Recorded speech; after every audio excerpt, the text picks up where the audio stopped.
नमस्कार दोस्तों, मैं सी राजेश कुमार खंडेलवाल। सेंट्रल गवर्नमेंट ने 31 जुलाई 2023 को बहुत सारे नोटिफिकेशन इशू किए।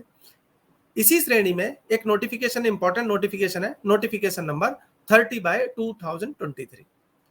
इस नोटिफिकेशन में सेंट्रल गवर्नमेंट ने यह बताया है कि एक रजिस्टर्ड पर्सन जो कि स्पेसिफाइड गुड्स की मैन्युफैक्चरिंग में इन्वॉल्व हैं, उन्हें कुछ स्पेशल प्रोसीजर को फॉलो करना है। ये स्पेसिफाइड गुड्स कौन सी हैं? इसके लिए नोटिफिकेशन नंबर 30 में एंड में एक शेड्यूल दिया हुआ है। उस शेड्यूल में 24 और 21 चैप्टर में आने वाली गुड्स कवर हैं। ये गुड्स है पान मसाला है, तंबाकू है, जर्दा, खैनी, गुटखा। इन स्पेसिफाइड गुड्स के संबंध में रजिस्टर्ड पर्सन को स्पेशल प्रोसीजर फॉलो करना है। इस नोटिफिकेशन में यह बताया गया है कि 3 इंपॉर्टेंट एस्पेक्ट हैं जिनके संबंध में स्पेशल प्रोसीजर फॉलो करना है। नंबर 1, ऐसी गुड्स के मैन्युफैक्चरिंग करने वाले रजिस्टर्ड पर्सन के पास में पाउच और कंटेनर फिलिंग और पैकिंग की जो मशीन्स हैं, उनकी डिटेल कॉमन पोर्टल पर अपलोड करनी है। नंबर 2, उन्हें स्पेशल रिकॉर्ड मेंटेन करना है। नंबर 3, उन्हें स्पेशल मंथली रिटर्न फाइल करनी है। तो सबसे पहले हम ये देखते हैं कि मशीन का जो फॉर्म फाइल करना है इलेक्ट्रॉनिकली, उसमें क्या क्या इंफॉर्मेशन आनी है और वो कब कब करना है। ऐसे सभी रजिस्टर्ड पर्सन जो प्रेजेंट में रजिस्टर्ड हैं, मतलब नोटिफिकेशन आने से पहले ही वो रजिस्टर्ड हैं और स्पेसिफाइड गुड्स के प्रोडक्शन में इन्वॉल्व हैं, उनके पास जो मशीन है पैकिंग के लिए, फिलिंग के लिए हैं, उनको इस नोटिफिकेशन की आने की डेट से 30 दिन के अंदर अंदर कॉमन पोर्टल पर SRM1 फॉर्म फिल करना होगा। अभी हम देखेंगे इस फॉर्म में कौन कौन सी डिटेल आती है।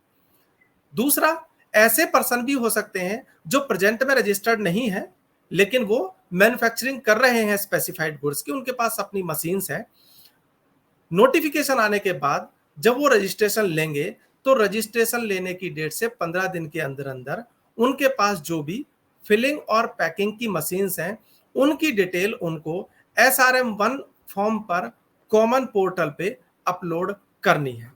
इसके बाद में अब मैं उन पर्सन की बात करता हूं जिन्होंने ये फॉर्म फाइल कर दिया। इस नोटिफिकेशन के आने के बाद में वो नई मशीन परचेज करेंगे जो कि पैकिंग और फिलिंग, पाउच और कंटेनर के लिए काम आनी है। उसकी इंफॉर्मेशन कॉमन पोर्टल पे उसकी परचेज करने के बाद, इंस्टॉलेशन के बाद 24 आवर्स के अंदर देनी है। परचेज करने के बाद नहीं, इंस्टॉलेशन के टाइम से 24 आवर्स के अंदर अंदर कॉमन पोर्टल पर उसकी डिटेल अपलोड करनी है। यदि इन रजिस्टर्ड पर्सन ने इनके पास जो मशीन है अपनी मैन्युफैक्चरिंग कैपेसिटी के संबंध में, प्रोडक्शन कैपेसिटी के संबंध में किसी गवर्नमेंट डिपार्टमेंट को या किसी अन्य एजेंसी ऑर्गेनाइजेशन को कोई डिक्लेरेशन फाइल किया है, तो इनको वो डिक्लेरेशन भी कॉमन पोर्टल पर फाइल करना होगा। इसके लिए इनको 30 डेज का टाइम दिया गया है।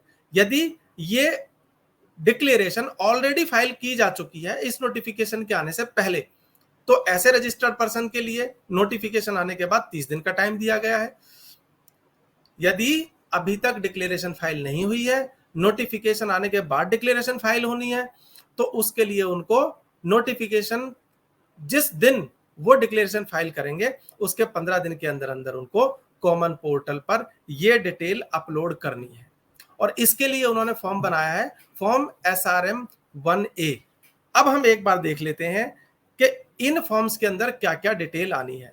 जो ये फॉर्म SRM1 है, इसमें जितनी मशीन्स हैं, अगर 10 मशीन हैं तो सबसे पहले सीरियल नंबर, मशीन नंबर 1 2 3 4 5 6, उसका मेक और मॉडल। दूसरा, डेट ऑफ परचेज। तीसरा, जहां पर ये मशीन इंस्टॉल्ड है, ये 4th कॉलम में आना है जहां ये मशीन इंस्टॉल्ड है। इसके बाद ये बात करते हैं नंबर ऑफ ट्रैक्स की। नंबर ऑफ ट्रैक्स में वो डिटेल आनी है कि मशीन एक बार में कितने ट्रैक्स में पाउच या कंटेनर को फिल कर रही है, पैक कर रही है, उसकी पैकिंग कैपेसिटी। इसके बाद में electricity consumption by the machine per hour. Supporting document, क्योंकि इंस्टॉलेशन हुआ होगा ना, तो चार्टर्ड इंजीनियर का सर्टिफिकेट चाहिए कि ये मशीनें इंस्टॉल हुई हैं। और लास्ट में जो कॉलम नंबर 10 है, यहां पर ये बात करते हैं यूनिक आईडी की। जब ये फॉर्म फिल होगा ना, तो ये यूनिक आईडी ऑटोमेटिकली आएगी। इसके बाद हम देखते हैं फॉर्म 1A। जैसा कि मैंने बताया था, यदि रजिस्टर्ड पर्सन ने किसी गवर्नमेंट डिपार्टमेंट को, एजेंसी को, ऑर्गेनाइजेशन को अपनी मैन्युफैक्चरिंग कैपेसिटी के रिलेशन में कोई डिक्लेरेशन फाइल किया है, तो उसकी डिटेल फॉर्म SRM 1A में जाएगी। ये इस वक्त आपकी स्क्रीन पर है। जो डिक्लेरेशन पहले फाइल हो चुकी है, उस डिक्लेरेशन की कॉपी अपलोड करनी है।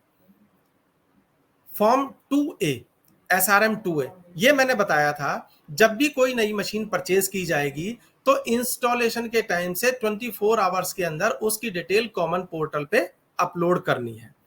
इसके लिए डिटेल फिल करनी है फॉर्म SRM 2A के अंदर, और यहां पर भी जो चार्टर्ड इंजीनियर है उसका सर्टिफिकेट जाएगा, क्योंकि उसमें इंस्टॉलेशन रिपोर्ट होगी कब वो मशीन इंस्टॉल हुई है।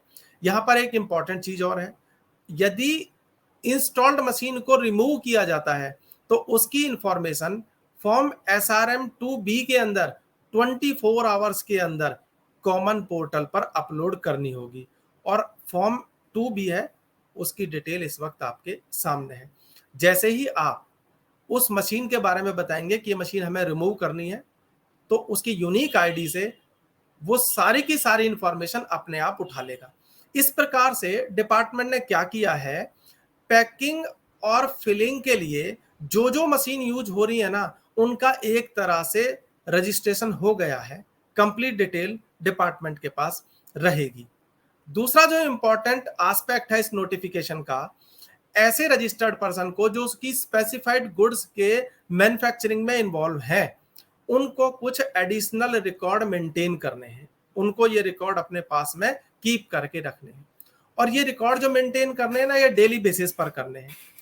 इसके अंदर इन्होंने ये बताया है कि जो इनवर्ड सप्लाई, एक तो आपके पास में रॉ मटेरियल आया, ऐसे जो रजिस्टर्ड पर्सन है उनके पास में रॉ मटेरियल आया, तो जो इनपुट्स हैं उनका डेली बेसिस पर रिकॉर्ड रखना है। इनपुट क्वांटिटी में, वैल्यू में, जो आपने प्रोक्योर किए हैं, इनपुट जो कि कंज्यूम हो गए हैं, इसका रिकॉर्ड तो रखना ही रखना है। साथ में जो इसकी वेस्टेज है उसका भी रिकॉर्ड रखना है। आपका एक इनपुट और होगा, कौन सा? इलेक्ट्रिसिटी का। इलेक्ट्रिसिटी की डेली बेसिस पर कितनी कंजम्पशन हुई है, चाहे वो इलेक्ट्रिसिटी का जो मीटर है उसके थ्रू हो, या आपने डीजी सेट लगाया हुआ हो, उसकी मीटर रीडिंग, ये डेली बेसिस पर रिकॉर्ड मेंटेन करना है। और इसके लिए इन्होंने क्या किया है, जो इनपुट्स हैं उनके लिए तो इन्होंने बता दिया फॉर्म 3A, और इसके साथ साथ इन्होंने ये बता दिया कि जो आपका प्रोडक्शन हुआ है उसका भी आपको डेली रिकॉर्ड मेंटेन करना है। उसके लिए इन्होंने क्या बता दिया, फॉर्म 3B। अब यहां पर जो प्रोडक्शन को, रिकॉर्ड को मेंटेन करने की बात है, उसमें ये कहते हैं ये डेली बेसिस पर रखना है, शिफ्ट वाइज रखना है, मशीन वाइज रखना है, प्रोडक्ट वाइज रखना है, ब्रांड वाइज रखना है, और इसके अंदर क्वांटिटी और वैल्यू दोनों का रिकॉर्ड मेंटेन करना है। तो यहां पर एक इंपॉर्टेंट एस्पेक्ट ये है, अगर मान लीजिए आप 5 टाइप के पाउच बनाते हैं और 5 टाइप की आपके पास मशीन्स हैं और 3 शिफ्ट में आपका काम होना है, तो आप इसको मल्टीप्लाई कर लीजिए, आपको पता लग जाएगा। और यदि मान लीजिए आपके ब्रांड भी 5 ही हैं, तो आपको क्या क्या रिकॉर्ड मेंटेन करना है, और ये डेली बेसिस पर रिकॉर्ड मेंटेन करना है। और फॉर्म 3A और 3B इस वक्त स्क्रीन पर आपके सामने है। यहाँ पर क्वांटिटी भी मेंटेन करनी है और वैल्यू भी मेंटेन करनी है, और वेस्टेज भी मेंटेन आपको करनी है। ये देखिए, ये मीटर रीडिंग का रिकॉर्ड है। इनिशियल मीटर रीडिंग कितनी थी, फाइनल मीटर रीडिंग कितनी थी, कंजम्पशन कितनी हुई। ऐसा ही अगर आपके पास में डीजी सेट है तो उसके अकॉर्डिंग भी रखना है, और ये रिकॉर्ड डेली बेसिस पर रखना है।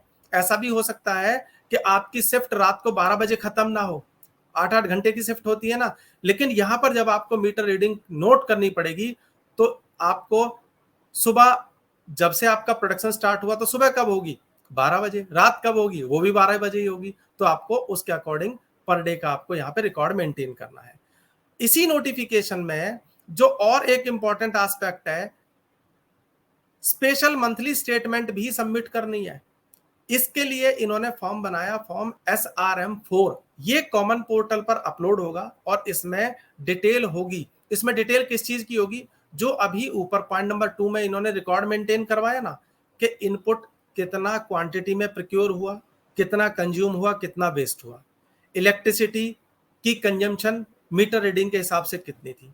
इसके साथ साथ इन्होंने पॉइंट नंबर 2 में ये बताया कि गुड्स कितनी मैन्युफैक्चर्ड हुई, उसका रिकॉर्ड मेंटेन करना है, प्रोडक्ट वाइज करना है, मशीन वाइज करना है, शिफ्ट वाइज करना है और ब्रांड वाइज करना है।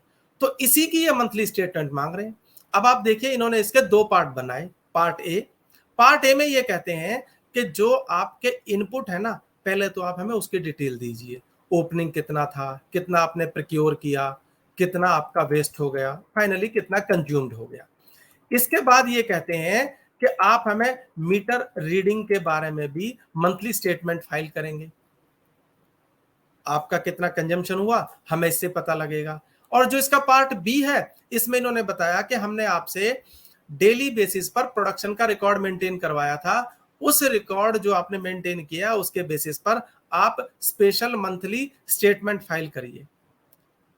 ये पार्ट बी है जो कि statement of production of goods का है। इसमें देखिए आपको स्क्रीन पे देख पा रहे होंगे, ब्रांड 1, ब्रांड 2, ब्रांड 3, ब्रांड 4 ऐसे आपको मेंटेन करना है। मशीन 1, मशीन 2, इसके साथ आपको शिफ्ट के हिसाब से, ये तो ऊपर मेंटेन कर दिया था, लेकिन आपको उसको मंथली कंपाइल करके कॉमन पोर्टल पर अपलोड करना है। मैंने आपको स्टार्टिंग में बताया था, इसी नोटिफिकेशन के बिल्कुल एंड में डिस्क्रिप्शन ऑफ गुड्स के अंदर उन गुड्स की लिस्ट है जिनके लिए ये नोटिफिकेशन आया हुआ है। इसके अंदर इन्होंने गुड्स को टोटल 24 कैटेगरीज में बांटा हुआ है। अब यहाँ पर एक और इंपॉर्टेंट एस्पेक्ट आता है, यहाँ पर ब्रांड नेम से क्या आशय है, क्योंकि इस नोटिफिकेशन के अंदर ब्रांड नेम वर्ड यूज किया गया है। हमने अभी देखा कि ब्रांड नेम के हिसाब से भी आपको रिकॉर्ड मेंटेन करना है। तो यहाँ पर इन्होंने एक्सप्लेनेशन दी हुई है। एक्सप्लेनेशन नंबर 3 के थ्रू इन्होंने ये क्लियर कर दिया कि ब्रांड नेम से आशय है कोई भी ब्रांड नेम हो, वो रजिस्टर्ड हो या ना हो, वो कोई ट्रेड नेम भी हो सकता है, कोई मार्क भी हो सकता है, सिंबल भी हो सकता है, लेबल हो सकता है, स्पेशल राइटिंग हो सकती है, आप उसे किसी भी नाम से बुला लें, उसका रजिस्टर्ड होना या ना होना जरूरी नहीं है। और आपको ये ध्यान देना है, नोटिफिकेशन ऑलरेडी आ चुका है, 31 जुलाई से इफेक्टिव हो चुका है, 5 दिन निकल चुके हैं। यदि अभी तक आपने अपनी मशीन्स की डिटेल बनानी स्टार्ट नहीं की है, इनपुट के बारे में, आउटपुट के बारे में, इलेक्ट्रिसिटी कंजम्पशन के बारे में रिकॉर्ड रखना मेंटेन नहीं किया है, तो प्लीज स्टार्ट कर दीजिए, क्योंकि जब आप इसकी मंथली स्टेटमेंट फाइल करेंगे तो वहां पर आपको दिक्कत होगी। आपको ये वीडियो कैसा लगा इस बारे में कमेंट करिए। प्लीज इस यूट्यूब चैनल को सब्सक्राइब करें और इस वीडियो को लाइक करें, शेयर करें। Thank you very much.